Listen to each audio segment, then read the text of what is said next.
नमस्कार सकिनो, आपली दुनिया चॅनलवर आपले स्वागत आहे।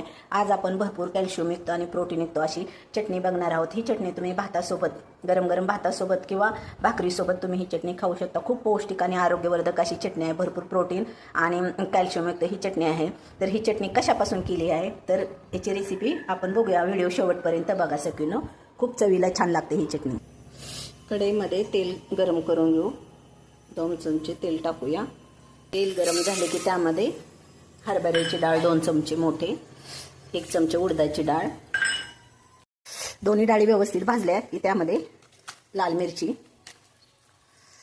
खोबऱ्याचे तुकडे, लसूण, लाल मिरची, हिरवी मिरची,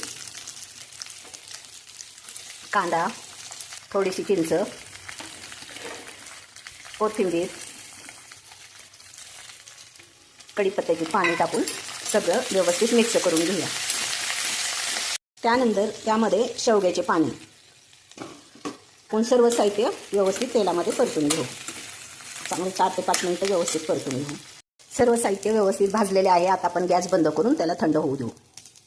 आपले सर्व साहित्य थंड झालेले आता मिक्सरच्या भांड्यामध्ये टाकून घेऊ।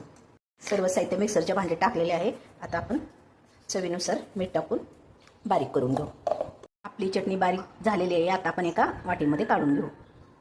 आपली ही चटणी तयार आहे सकिनो। ही चटणी तुम्ही भाकरीसोबत किंवा गरम गरम भात घ्यायचा आणि त्यामध्ये ही चटणी टाकून त्यावर गरम केलेल्या तेलाची धार टाकून तुम्ही खाऊ शकता। पौष्टिक अशी शेवग्याच्या पानांची आणि कढीपत्त्याची चटणी चवीलाही खूपच छान लागते। तर भरपूर अशी प्रोटीनयुक्त, कॅल्शियमयुक्त चटणी एकदा नक्की ट्राय करून बघा सकिनो। आणि आवडली तर लाईक आणि सबस्क्राईब करायला विसरू नका। धन्यवाद सकिनो।